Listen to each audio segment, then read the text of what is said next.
Well, what did you think of Dr. Ledsmar? The girl's abrupt question came as a relief to Theron. They were walking along in a darkness so nearly complete that he could see next to nothing of his companion. For some reason, this seemed to suggest a sort of impropriety. He had listened to the footsteps of the man ahead, whom he guessed to be a servant, and pictured him as intent upon getting up early next morning to tell everybody that the Methodist minister had stolen into the Catholic Church at night to walk home with Miss Madden. That was going to be very awkward. Yes, worse than awkward. It might mean ruin itself. She had mentioned aloud that she had matters to talk over with him. That, of course, implied confidences, and the man might put heaven only knew what construction on that. It was notorious that servants did ascribe the very worst motives to those they worked for. The bare thought of the delight an Irish servant would have in also dragging a Protestant clergyman into the thing was sickening. And what could she want to talk to him about anyway? The minute of silence stretched itself out upon his nerves into an interminable period of anxious unhappiness. Her mention of the doctor at last somehow seemed to lighten the situation. "Oh, I thought he was very smart," he made haste to answer. "Wouldn't it be better to keep close to your man? He may think we've gone some other way." "It wouldn't matter if he did," remarked Celia. She appeared to comprehend his nervousness and take pity on it, for she added, "It is my brother Michael, as good a soul as ever lived. He is quite used to my ways." The Reverend Mr. Ware drew a long, comforting breath. "Oh, I see. He went with you to bring you home." "To blow the organ," said the girl in the dark, correctingly. "But about that doctor. Did you like him?" "Well," Theron began, "like is rather a strong word for so short an acquaintance. He talked very well, that is, fluently. But he is so different from any other man I have come into contact with that—" "What I wanted you to say was that you hated him," put in Celia firmly. "I don't make a practice of saying that of anybody," returned Theron, so much at his ease again that he put an effect of gentle, smiling reproof into the words. "And why specially should I make an exception for him?" "Because he's a beast." Theron fancied that he understood. "I noticed that he seemed not to have much of an ear for music," he commented with a little laugh. "He shut down the window when you began to play. His doing so annoyed me because I wanted very much to hear it all. I never heard such music before. I came into the church to hear more of it, but then you stopped." "I will play for you some other time," Celia said, answering the regret in his tone. "But tonight I wanted to talk with you instead." She kept silent, in spite of this, so long now that Theron was on the point of jestingly asking when the talk was to begin. Then she put a question abruptly. "It is a conventional way of putting it, but are you fond of poetry, Mr. Ware?" "Well, yes, I suppose I am," replied Theron, much mystified. "I can't say that I am any great judge, but I like the things that I like, and—" "Meredith," interposed Celia, "makes one of his women, Amelia in England, say that poetry is like talking on tiptoe, like animals in cages, always going to one end and back again. Does it impress you that way?" "I don't know that it does," said he dubiously.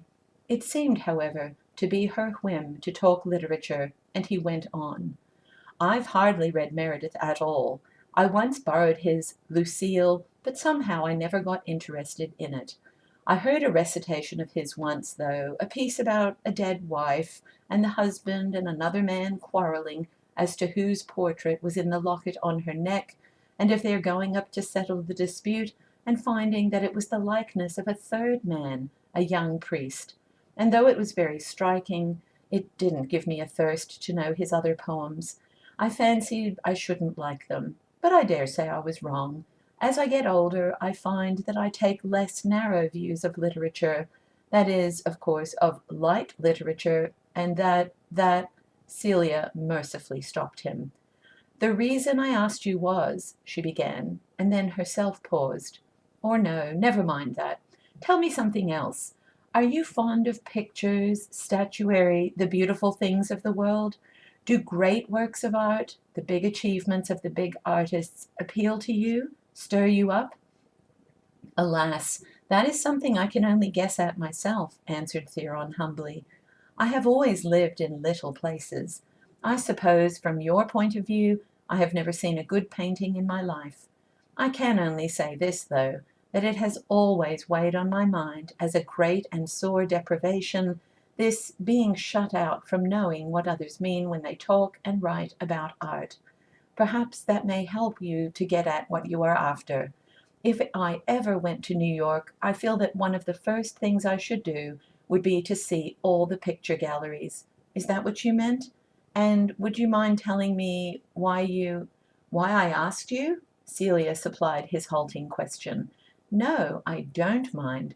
I have a reason for wanting to know, to satisfy myself whether I had guessed rightly or not about the kind of man you are. I mean, in the matter of temperament and bent of mind and tastes.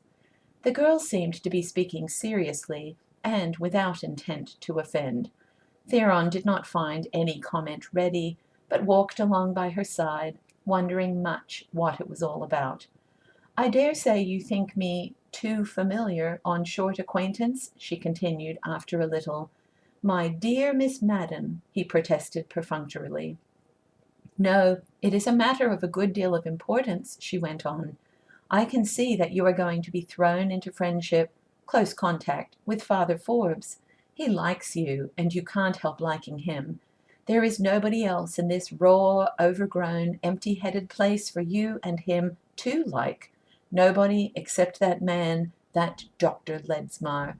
And if you like him, I shall hate you. He has done mischief enough already. I am counting on you to help undo it, and to choke him off from doing more. It would be different if you were an ordinary Orthodox minister, all encased like a terrapin in prejudices and nonsense. Of course, if you had been that kind, we should never have got to know you at all. But when I saw you in McAvoy's cottage there, it was plain that you were one of us. I mean a man, and not a marionette or a mummy. I am talking very frankly to you, you see. I want you on my side, against that doctor and his heartless, bloodless science. I feel myself very heartily on your side, replied Theron. She had set their progress at a slower pace, now that the lights of the main street were drawing near, as if to prolong their talk. All his earlier reservations had fled. It was almost as if she were a parishioner of his own. I need hardly tell you that the doctor's whole attitude toward revelation was deeply repugnant to me. It doesn't make it any the less hateful to call it science. I am afraid, though, he went on hesitatingly, that there are difficulties in the way of my helping, as you call it. You see, the very fact of my being a Methodist minister, his being a Catholic priest, rather puts my interference out of the question. No, that doesn't matter a button, said Celia lightly. None of us think of that at all. There is the other embarrassment, then, pursued Theron diffidently, that Father Forbes is a vastly broader and deeper scholar in all these matters than I am. How could I possibly hope to influence him by my poor arguments? I don't know even the alphabet of the language he thinks in, on these subjects, I mean. Of course you don't, interposed the girl, with a confidence which the other, for all his meekness, rather winced under. That wasn't what I meant at all. We don't want arguments from our friends. We want sympathies, sensibilities, emotional bonds. The right person's silence is worth more for companionship than the wisest talk in the world from anybody else. It isn't your mind that is needed here, or what you know. It is your heart and what you feel. You are full of poetry, of ideals, of generous, unselfish impulses. You see the human, the warm-blooded side of things. That is what is really valuable. That is how you can help. You overestimate me sadly, protested Theron, though with considerable tolerance for her error in his tone. But you ought to tell me something about this Dr. Ledsmar. He spoke of being an old friend of Father Forbes. Oh, yes, they've always known each other, that is, for many years. They were professors together in a college once, heaven only knows how long ago. Then they separated. I fancy they quarrelled, too, before they parted. The doctor came here, where some relative had left him the place he lives in. Then, in time, the bishop chanced to send Father Forbes here. That was about 3 years ago, and the two men, after a while, renewed their old relations. They dine together. That is the doctor's stronghold. He knows more about eating than any other man alive, I believe. He studies it as you would study a language. He has taught old Maggie at the pastorate there to cook like the mother of all the Delmonicos, and while they sit and stuff themselves or loll about afterward like gorged snakes, they think it is smart to laugh at all the sweet and beautiful things in life, and to sneer at people who believe in ideals, and to talk about mankind being merely a fortuitous product of fermentation and twaddle of that sort. It makes me sick. I can readily see, said Theron with sympathy, how such a cold, material, and infidel influence as that must shock and revolt an essentially religious temperament like yours. Miss Madden looked up at him. They had turned into Main Street, and there was light enough for him to detect something startlingly like a grin on her beautiful face. "But I'm not religious at all, you know," he heard her say. "I'm as pagan as anything. Of course, there are forms to be observed, and so on. I rather like them than otherwise.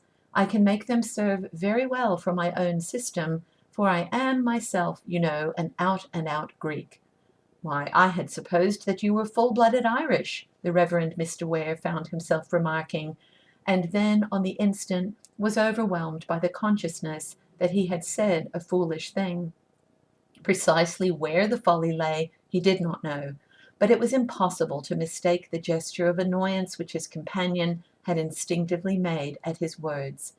She had widened the distance between them now, and quickened her step. They went on in silence till they were within a block of her house. Several people had passed them who, Theron felt sure, must have recognized them both. "What I meant was," the girl all at once began, drawing nearer again, and speaking with patient slowness, "that I find myself much more in sympathy with the Greek thought, the Greek theology of the beautiful and the strong, the Greek philosophy of life and all that, than what is taught nowadays. Personally, I take much more stock in Plato than I do in Peter. But of course it is a wholly personal affair. I had no business to bother you with it. And for that matter, I oughtn't to have troubled you with any of our—" "I assure you, Miss Madden," the young minister began with fervor. "No," she broke in a resigned and even downcast tone. "Let it all be as if I hadn't spoken. Don't mind anything I have said. If it is to be, it will be. You can't say more than that, can you?" She looked into his face again, and her large eyes produced an impression of deep melancholy, which Theron found himself somehow impelled to share. Things seemed all at once to have become very sad indeed. "It is one of my unhappy nights," she explained in gloomy confidence. "I get them every once in a while, as if some vicious planet or other was crossing in front of my good star, and then I'm a caution to snakes. I shut myself up, that's the only thing to do, and have it out with myself. I didn't know but the organ music would calm me down, but it hasn't. I shan't sleep a wink tonight, but just rage around from one room to another, piling all the cushions from the divans onto the floor, and then kicking them away again. Do you ever have fits like that?" Theron was able to reply with a good conscience in the negative. It occurred to him to add, with jocose intent, "I am curious to know, do these fits, as you call them, occupy a prominent part in Grecian philosophy as a general rule?" Celia gave a little snort, which might have signified amusement, but did not speak until they were upon her own sidewalk. "There is my brother, waiting at the gate," she said then briefly. "Well, then, I will bid you good night here, I think," Theron remarked, coming to a halt and offering his hand. It must be getting very late, and that is, I have to be up particularly early tomorrow. So, good night. I hope you will be feeling ever so much better in spirits in the morning."